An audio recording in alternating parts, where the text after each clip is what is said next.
اور دوسری بات فرمائی کہ شہوات کی پھر اتباع اور پیروی، خواہشات نفس کی پیروی، اور اس کا انجام کیا ہوتا ہے؟ تو فرمایا فسوف یلقون غیا، تو پھر وہ گمراہی میں پڑ جاتے ہیں۔ تو ناظرین کرام، اگر ہم ان الفاظ پر توجہ کریں کہ گمراہی کا آغاز کہاں سے ہوتا ہے، واضح بات ہے کہ جب انسان کا اللہ سے تعلق کمزور ہو جاتا ہے تو پھر وہ گمراہی کے اور خرابی کے گڑھے میں جا گرتا ہے۔ تو یہاں اللہ سبحانہ وتعالیٰ نے ایک قوم کا کریکٹر اجتماعی طور پر اس کو بیان فرما دیا اور انفرادی طور پر بھی اس کی وضاحت یہاں پر کر دی۔ اب اس کے بعد اللہ سبحانہ وتعالیٰ نے استثناء بھی بیان کر دیا، یعنی ایسا نہیں ہے کہ ہر قوم میں ایک ہی طرح کے لوگ ہوتے ہیں، اکثریت تو ہوتی ہے، لیکن ایسے بھی لوگ ہوتے ہیں کہ جو پارسا ہوتے ہیں، جو متقی ہوتے ہیں، خدا کا خوف رکھنے والے ہوتے ہیں۔ ہمارے ہاں ایک سب سے بڑی خرابی یہ بھی ہے کہ ہم جس عنوان کے تحت لوگ زندگی گزار رہے ہوتے ہیں، ایک قوم کا عنوان، ایک ٹائٹل ہوتا ہے، ہم ہمیشہ ایک ہی الزام اور ایک ہی بات سب پر دھر دیتے ہیں۔ ہم یہ نہیں دیکھتے کہ بھائی اس جماعت میں، اس گروہ میں، اس قوم میں ان سے بھی مختلف لوگ ہو سکتے ہیں۔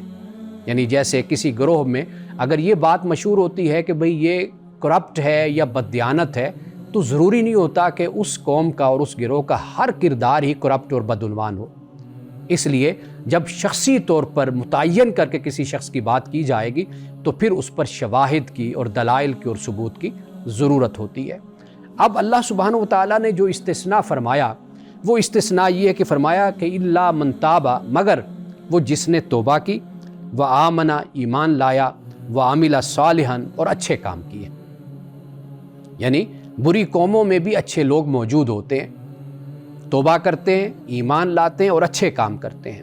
تو ناظرین کرام، ایک بات بڑی یہاں پر توجہ طلب ہے کہ اللہ سبحانہ وتعالیٰ نے وہاں پر نماز کے ضائع کرنے کا ذکر کیا اور شہوات کی پیروی کا ذکر کیا، لیکن یہاں پر توبہ، ایمان اور عمل صالح کا ذکر کیا، اس لیے کہ عمل صالح میں نماز بھی شامل ہے اور ایمان کی علامت نماز ہے۔ تو اس لیے عمل صالح کا جب ذکر ہوگا تو اس کا دائرہ پھر وسیع ہوتا چلا جاتا ہے، جس میں حقوق اللہ بھی ہیں اور جن میں حقوق العباد بھی ہیں۔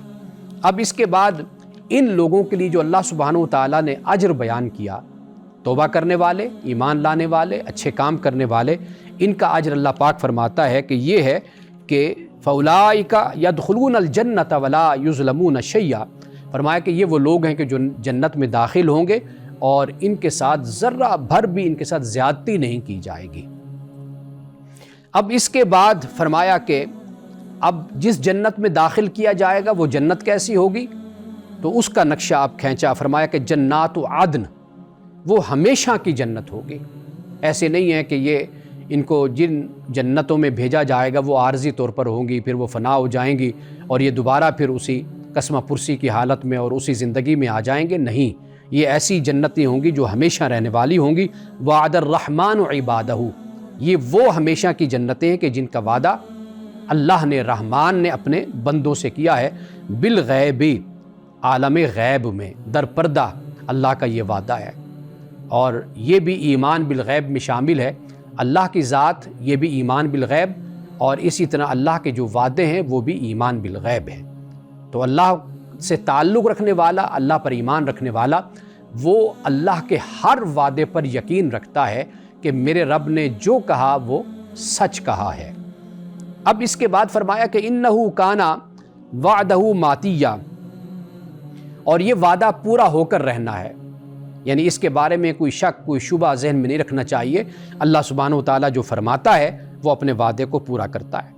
اب اس کے بعد فرمایا کہ لا یسمعون فیہا لغوا الا سلاما، کہ وہ اس میں نہیں سنیں گے لغو مگر سلام ہی سنیں گے۔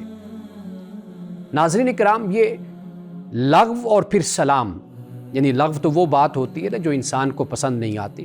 ایمان والوں کے ساتھ رسول اللہ صلی اللہ علیہ وسلم کا زمانہ ہو یا پہلے انبیاء کا، جو مشرکین تھے، جو کفار تھے، جو ان کے مخالف تھے، دشمن تھے، انہوں نے ان کے ساتھ بہت برا سلوک کیا تھا، یعنی بہت سی ناگوار باتیں، ناپسند باتیں ان کو سننے کے لیے ملتی تھی۔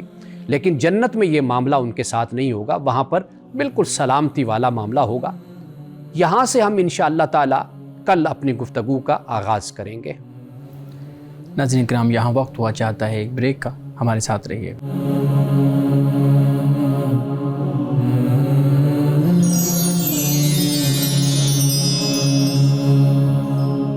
ویلکم بیک ناظرین. امانت صاحب بہت شکریہ. سورہ مریم کی آپ آیات اس کا مفہوم بیان کر رہے تھے، اور دو چیزیں بہت اہم جو آیت آپ نے پڑھی اس کا مفہوم بیان کیا، اس میں بیان ہوئی، ایک نماز اور ایک خواہشات. اب یہ دو وہ چیزیں ہیں جو ہمارے معاشرے میں نماز سے بھی لوگ دور ہوتے جا رہے ہیں، خاص طور پہ نوجوان. ہم خود اگر اپنی بھی بات کریں تو ہم بھی کوتاہی کر جاتے ہیں، باقی لوگ بھی اس طریقے سے. دوسرا خواہشات کا جو ہے وہ بھی ایک بہت اہم ہے. میں چاہوں گا کہ اس کے اوپر ہم تفصیلی بات کریں. سب سے پہلے آپ تو یہ بتائیے گا کہ جو نماز قائم کرنا ہے، نماز پڑھنا ہے، یہ دو چیزیں ہیں. قرآن کے اندر قرآن کریم میں ہمیں نماز قائم کرنے کا حکم ملتا ہے، لیکن ہمارے ہاں لفظ جو استعمال ہوتا ہے وہ ہوتا ہے نماز پڑھنا. سب یہی کہتے ہیں نماز پڑھو. تو قرآن میں نماز پڑھنے کا لفظ نہیں آیا، قائم کرنے کا لفظ آیا. ان دونوں میں کیا فرق ہے، اور قرآن نے صرف اس لفظ پہ کیوں فوکس کیا؟ اچھا، بعض لوگوں کو اس حوالے سے بڑا مغالطہ لگا ہے، اور جس کی وجہ سے نماز پڑھنا ان کے نزدیک غیر اہم ہو گیا. انہوں نے کہا کہ بھئی قرآن تو کہتا ہے کہ نماز قائم کرو، تو نماز پڑھنے کا ذکر تو قرآن پاک میں نہیں ہے. جبکہ وَذَكَرَ اسْمَ رَبِّكَ فَصَلَّىٰ کے الفاظ بھی ہیں کہ جو انبیاء علیہ السلام ہیں تو وہ اللہ کے نام کا ذکر بھی کرتے تھے، اور فصلّہ نماز پڑھتے بھی تھے. ٹھیک. لیکن حکم جو ہے قرآن پاک میں وہ اسٹیبلش کا ہے، یعنی نماز کو قائم کرنے کا ہے. صحیح. اسٹیبلش دا پریئر آپ یوں کہہ لیجئے. جب قرآن یہ لفظ فرماتا ہے تو اس میں در حقیقت یہ بیان ہوتا ہے کہ نماز کو اس کی شرائط کے ساتھ، اس کی حدود کے ساتھ، قیود کے ساتھ تم اس کو ادا کرو. نماز یعنی اس کی بہترین حالت کے اندر بہترین طریقے سے اس کو نماز کو پڑھو. یعنی مثال کے طور پر شرائط سے مراد یہ ہے کہ وضو آپ کریں. ایسے نہیں ہے کہ بغیر وضو کے آپ جا کر مصلی پہ کھڑے ہو جائیں اور آپ کو اس وقت نجاست پہ حکمی ہو یا حقیقی بھی ہو، کوئی بھی صورت ہو، اسی حالت میں جا کر آپ مصلی پہ کھڑے ہو جائیں. نہیں، قرآن یا ایھا الذین آمنوا اذا قمتم الی الصلاۃ فاغسلوا وجوہکم یہ بیان کرتا ہے. یعنی ارادہ بھی ہو، پھر اس کے سارے معاملات بھی ہوں. بالکل. اچھا، پھر قرآن یہ بھی کہتا ہے ان الصلاۃ کانت علی المؤمنین کتابا موقوتا، نماز کو وقت پر ادا کرو. یہ بھی ایک چیز بیان ہو جاتی ہے. یہ نہیں ہے کہ فجر کا ٹائم تو عشاء کی پڑھ رہے ہوں تو عشاء کا وقت ہے تو وہ آپ ظہر کی پڑھ رہے ہوں، ظہر کا وقت ہو تو آپ مغرب کی پڑھ رہے ہوں، تو یہ اس طرح نماز نہیں ہے. وہ مقررہ وقت پر قرآن نے کہہ دیا. ٹھیک. یہ دوسری بات ہوگی.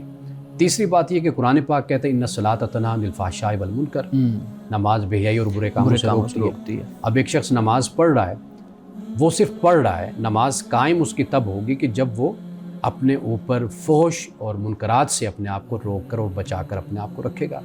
اچھا، آپ دیکھیے کہ سورۃ الماعون کو پڑھیے، وہاں پر اللہ سبحانہ و تعالیٰ نے اسی اتنے بیان فرمایا فویل للمصلین، ہلاکت ہے نمازیوں کے لیے، الذین ھم عن صلاتہم ساہون، کہ جو اپنی نمازوں کی حقیقت سے ناواقف ہیں، غافل ہیں اور دکھاوے کے لیے کام کرتے ہیں. تو مطلب یہ کہ نماز پڑھنا اور نماز کی حقیقت سے اور اس کی جو حکمت ہے اس سے انسان اگر محروم ہے تو وہ صرف نماز پڑھ رہا ہے. نماز قائم تب ہوگی کہ جب انسان نماز کے تقاضوں کو جو قرآن نے بیان کیا، جو رسول اللہ صلی اللہ علیہ وسلم نے بیان کیا. مثال کے طور پر ایک اور میں قرآن مجید کے یہاں پر کوٹ کروں گا. تو جیسے قرآن کہتا ہے کہ بھئی آپ جہنم میں کیوں گئے، سورۃ المدثر میں ہے، وہ پوچھے گا داروغہ، تو وہ کہیں گے کہ لم نکن من المصلین، ہم نماز پڑھنے والوں میں سے نہیں تھے. ولم نکن نطعم المسکین، ہم مسکین کو کھانا کھلانے والے نہیں تھے. اب یہ جو بات بیان کی کہ نماز اور ساتھ ساتھ مسکین کو کھانا کھلانا، یعنی معاشرت بھی ساتھ ساتھ ہے. اور یہاں پر بھی آپ دیکھیے نا کہ ہم نے ابھی جو پڑھا ہے نماز کا ذکر کیا، لیکن جب اس کے مقابل بات کی تو عاملہ صالحین کی بات کی ہے. یعنی نماز کے ساتھ دوسری چیزوں کا بھی خیال کرنا ہے. نماز تب ہی قائم ہوگی جب اس کے دیگر تقاضوں کو آپ پورا کریں گے. تو بعض لوگوں کو ہمارے ہاں بڑا یہ مغالطہ ہوا کہ ان کا جی نماز تو قرآن میں ہے ہی نہیں کہ نماز پڑھو، قرآن میں تو ہے نماز قائم کرو. تو قائم کرنے سے مراد یہی ہے کہ ہم ایک اخلاقی نظام معاشرے میں ہونا چاہیے اور اس کے مطابق ایک مسلمان کو زندگی گزارنی چاہیے. تو یہ ایک ان کی غلطی ہے، گمراہی ہے یہ. بالکل ٹھیک ہے. اچھا مولانا صاحب یہ بھی بتائیے گا کہ آپ نے کہا کہ حضرت آدم علیہ السلام سے لے کے تمام انبیاء ان کی شریعتوں کے اندر نماز جو ہے نا وہ ادا کی جاتی تھی. تو آپ اس پہ بھی توجہ دلائیں کہ جو نماز کا طریقہ کار تھا، یہ بھی لوگ جاننا چاہتے ہیں کہ جو نماز کا طریقہ کار تھا وہ ہر شریعت کے اندر مختلف تھا، یا یہی طریقہ کار تھا جس کے مطابق ہم آج ادا کرتے ہیں کہ ایک رکعت ہے، اس میں رکوع ہیں، سجود ہیں، پھر قیام ہے، پھر تشہد ہے، اس طرح سے چیزیں تھیں؟ لیکن نماز کا طریقہ تو مختلف ہو سکتا ہے، لیکن یہ ہے کہ جو یہ اللہ کا حکم ہے، ممکن ہے کہ کسی امت کو 5 نمازیں نہ دی گئی ہوں، کسی کو کم دی گئی ہوں، کسی کو زیادہ دی گئی ہوں. بالکل صحیح. اس کی حیت مختلف ہو سکتی ہے، لیکن وہ جو صلاۃ اور عبادت کا طریقہ ہے وہ ساری امتوں میں رائج رہا ہے. بلکہ یہاں تک آپ دیکھیے کہ حضرت ابو ذر غفاری اس بات کو بیان کرتے ہیں کہ ہم زمانے جاہلیت میں وضو کا ہمیں پتہ تھا کہ ہم وضو کیا کرتے تھے. اچھا. اب وہ کوئی اور طریقہ ہو سکتا ہے، لیکن وضو طہارت وہ حاصل تصور موجود تھا. رسول اللہ صلی اللہ علیہ وسلم خود بھی اللہ کی عبادت فرمایا کرتے تھے، اور جو نیک طینت لوگ تھے مکہ کے جو شرک نہیں کرتے تھے، وہ بھی کسی نہ کسی صورت میں اللہ کی عبادت اور نماز کو ادا کیا کرتے تھے. صحیح. اچھا مولانا صاحب یہاں پہ آپ نے خود یہ بات کی ہے کہ تمام انبیاء کی شریعتوں میں تھی، اس کا طریقہ کار مختلف ہو سکتا ہے، تعداد مختلف ہو سکتی ہے، اس کے پڑھنے کا جو ایک طریقہ ہے وہ مختلف ہو سکتا ہے. ہمارے ہاں ایک روایت بیان کی جاتی ہے، بہت زیادہ خطبہ حضرات بیان کرتے ہیں کہ جب رسول اللہ صلی اللہ علیہ وسلم کو معراج کروایا گیا، اس واقعے میں کہا جاتا ہے کہ 50 نمازیں ملیں، اور پھر آہستہ آہستہ موسیٰ علیہ السلام سے جو ہے نا ملاقات ہوئی تو انہوں نے کہا کہ میری تو امت 3 نہیں پڑھتی تو یہ 5 کیسے پڑھے گی. تو آپ اس پہ بھی توجہ دلائیے گا کہ یہ واقعی ہی اس طرح کا کوئی معاملہ کوئی ہمیں اتھینٹک سورسز جس کے کو ملتے ہیں؟ اچھا، پہلی بات تو یہ ہے کہ جو دین کی بات ہوتی ہے نا اس کو مضحکہ خیز نہیں بنانا چاہیے. بالکل صحیح. ہمارے جو خطباء ہیں، مقررین ہیں، وہ جو لہجہ اور طریقہ اختیار کرتے ہیں، غیر محتاط انداز اور رویہ ہوتا ہے، جس سے دیکھیں ایک عالم یا ایک جو ممبر پر بیٹھا ہوا شخص اگر یہ رویہ اختیار کرے گا تو جو سامنے والے ہوتے ہیں نا عوام، وہ تو پھر اس بات کا پتنگڑ بناتے ہیں، اور اس کو پھر بہت ہی زیادہ تضحیک کے انداز میں اور استہزاء کے انداز میں، وہ کوئی علم کے ساتھ نہیں کر رہے ہوتے، وہ اپنے جہل کی وجہ سے آپ کہہ لیجئے اس وجہ سے وہ کر رہے ہوتے. پہلے تو میں یہ ذاتی طور پہ سمجھتا ہوں کہ ہمارے اس مرکز سے، فورم سے جو لوگوں تک بات جائے وہ اتنی اچھی اتھینٹک اور سنجیدہ بات ہونی چاہیے کہ لوگ اس کو سمجھیں اور اس کو اپنی زندگی کا حصہ یعنی جو ممبر کا فورم ہے اس سے. ایک بات صحیح. دوسری بات یہ کہ دیکھیے آپ کو معلوم ہے کہ معراج پر ہمارے ہاں اختلاف علماء میں رہا ہے، صحابہ میں بھی اختلاف تھا. یعنی حضرت عائشہ صدیقہ رضی اللہ تعالیٰ عنہ رسول اللہ کے جو یہ معراج ہے یہ منامی کی قائل تھی، جسمانی کی قائل نہیں تھی. یہ اختلاف ہے. ٹھیک ہے، یہ اختلاف ہے، لیکن اگرچہ اکثریت نے جسمانی ہی کو مانا ہے. صحیح. تو یہ جو آپ نے روایت بیان کی ہے، ممکن ہے کہ یہ ایک خواب کی حالت ہو کہ جس میں رسول اللہ صلی اللہ علیہ وسلم کو یہ دکھایا گیا ہو کہ بھئی آپ کی امت کو اللہ تعالیٰ نے 5 نمازیں دی ہیں، اور دیگر امتوں پر اس طرح نمازیں نہیں تھیں، آپ کے لیے یہ آسانی اللہ تعالیٰ نے پیدا کی ہے. صحیح. صحیح. اچھا مولانا صاحب یہ بھی بتائیے گا، ہمارے ہاں 2 طریقہ کار ہیں نماز ادا کرنے کے جب ہم دیکھتے ہیں مختلف لوگوں کو. ایک ہے جو اہل تشیع حضرات ہیں وہ نماز ادا کرتے ہیں، پھر جو باقی اہل سنت ہیں وہ نماز ادا کرتے ہیں. تو 2 طرح سے نماز ادا کی جاتی ہے. کچھ لوگ ہاتھ باندھ کے نماز پڑھتے ہیں، جو اس میں جو ہے نا وہ پہلی رکعت میں، دوسری میں، اس طرح کچھ ہاتھ چھوڑ کے کرتے ہیں. میں یہ پوچھنا چاہتا ہوں کہ اہل تشیع اور اہل سنت کے ہاں جو نمازیں پڑھی جاتی ہیں، اس میں پڑھنے کے اندر جو فرق ہے وہ کیا ہے اور کیوں ہے؟ یہ دیکھیے تینوں آپ کہہ لیجئے، اہل تشیع ہوں، اہل حدیث ہوں، اہل سنت ہوں. اہل حدیث بھی اہل سنت سے ہی ہے، وہ تقریباً ایک لیکن یہ ہے کہ آپ اگر اہل سنت میں کہہ لیجئے کہ 2 طریقے ہو گئے. صحیح. ایک طریقہ وہ ہے جو سلفی اختیار کرتے ہیں، ایک طریقہ وہ ہے کہ جو بقیہ جو ہیں وہ اختیار کرتے ہیں. یہ تینوں طریقے رسول اللہ سے ثابت ہیں. اچھا. یہ الگ بات کہ کوئی کسی طریقے کو اپنے لیے روایات کی بنیاد پر یا تحقیق کی بنیاد پر اس کو اپنے لیے بہتر یا افضل خیال کرتا ہے. پہلی بات تو یہ کہ علماء میں جو اختلاف ہے، ہمارے یہ ذہن میں بات ہونی چاہیے کہ وہ اختلاف افضل اور اولیٰ کا اختلاف ہوتا ہے. وہ نعوذ باللہ اسلام اور کفر کا اختلاف نہیں ہے. یعنی اگر امام صاحب رحمۃ اللہ تعالیٰ علیہ کو اگر تحقیق نے اس جگہ پہ پہنچایا کہ انہوں نے کہا کہ عدم رفع دین کرنا چاہیے، تو انہوں نے اپنی تحقیق کے مطابق یہ بتایا کہ یہ اختیار کیا جائے. جن کی یہ تحقیق تھی، جن کی تسلی اور اطمینان اس بات پر تھا کہ بھئی رفع دین رسول اللہ نے کیا، تو انہوں نے اس کو اختیار کر لیا.